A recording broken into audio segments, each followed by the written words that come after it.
Hi, welcome back to Jessie Refit. I am Jessie, and today we're going to talk all about macronutrients, tracking macros, and how to track macros to meet your either weight gain or weight loss goals. So to get started, what are macronutrients? There are three macronutrients: fats, carbs, and proteins. Fats and proteins are actually essential macronutrients. So if we didn't get enough, we would not be able to sustain life. Carbs are not, but they are really, really good fuel, especially if you are lifting heavy and working out a lot. So these three macronutrients, fats, carbs, and proteins, basically what happens is they get broken down in our body through different processes, and they're ultimately used as energy. So if you think about calories, calories are a unit of energy that we are either taking in through food or we're spending through exercise and other activities and bodily functions. So we can spend calories not just through exercise, but through the physical eating and digestion of our food and through our basal metabolic rate. If I have more muscle mass than someone else of my same height and weight, I'm actually going to be burning more calories while I'm just sitting here doing nothing, which is why I'm such a big proponent of strength training, because it's able to actually improve your metabolism so that you can keep weight off. But those are all the different ways that we expend energy. Now, in terms of taking in energy, the breakdown of these three macronutrients is what's going to kind of determine if that weight that we're putting on or taking off is in the form of muscle or fat. So it's kind of like a scientific equation, and you'll see a lot of macronutrient calculators out there. I have one on my website if you want to go check it out. But you can actually enter in your age, height, weight, and activity level to get a general baseline for where you ought to be in calories. And again, some people may need more calories or less calories depending on your activity level and your body composition. So with that, here's what I recommend. I have all of my clients, especially my nutrition clients, I have everybody write down everything that they're intaking over the course of a week.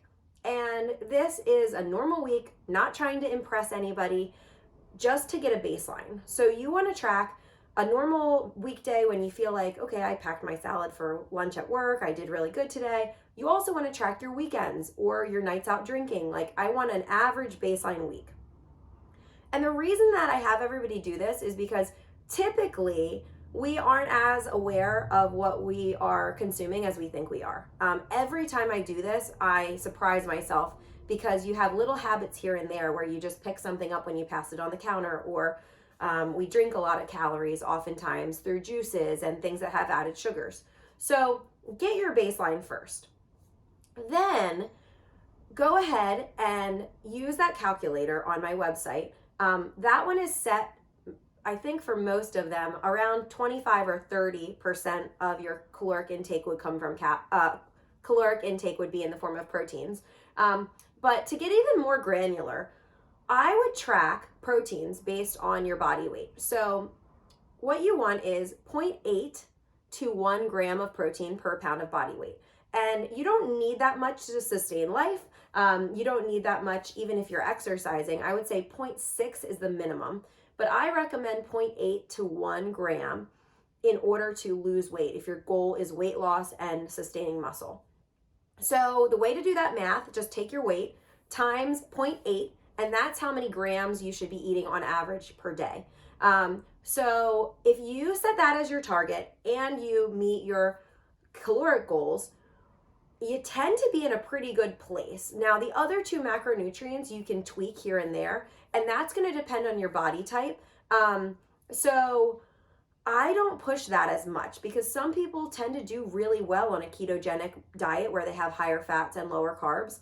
Other people do really well when they have higher fiber and starchy carb things that are healthy whole grain carbs. So I think that those two can be more flexible as long as you're hitting your caloric goal and your protein goal. So those are the two biggest things. The big things when it comes to tracking macros is, one, everybody's a little bit different. So if you are really strict with it, documenting everything is key, because if you aren't adhering to it and you're not really paying attention, then you're not getting accurate data. So your outcome's not really going to be accurate. But so you need to be specific with it and track it. MyFitnessPal and MyPlate are two apps that are really good. I like MyPlate because it shows me the chart, like the diagram of fats, carbs, and proteins right under my day. So I can look at it and see that my protein numbers are a little bit slim and say, okay, my next snack probably should have a protein in it. So I really like MyPlate. So you're going to want to be tracking accurately, use a tracking app.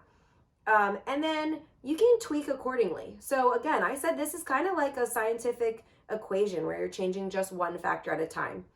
If I know that I'm meeting my goal every single day, and I've done this now for 3 weeks, and I've documented every single amount of food and my portion sizes are appropriate, then and I'm not losing weight, but my goal is to lose weight, then maybe I just cut back by 200 calories a day. Maybe my basal metabolic rate isn't as good as this computer system output for me. So if that's the case, you can just tweak it by 200 calories a day. You don't need to do any extreme type measures because your body will produce the results if you're following these like specific programs, basically. And let's see. I think that's the biggest thing. Self-awareness through documenting things and measuring if you're not sure what serving sizes look like. And then I'm really big on tracking calories and protein, so you don't even have to worry about fats and carbs. And again, typically people are under consuming protein in terms of all the clients that I've seen and had tracked foods. It's really easy for us in the standard American diet to get lots and lots of carbs and fats. So aim for more proteins, and those two other numbers tend to go down as long as you're staying within the right overall caloric input. I hope that helps. Go check out Jessie Refit for my macro calculator. You can type in your info and let me know how it works. And follow me on Instagram. You can send me messages if you have specific questions about this and comment below. Share with your friends and subscribe so that I can keep making videos like this for you. Thanks.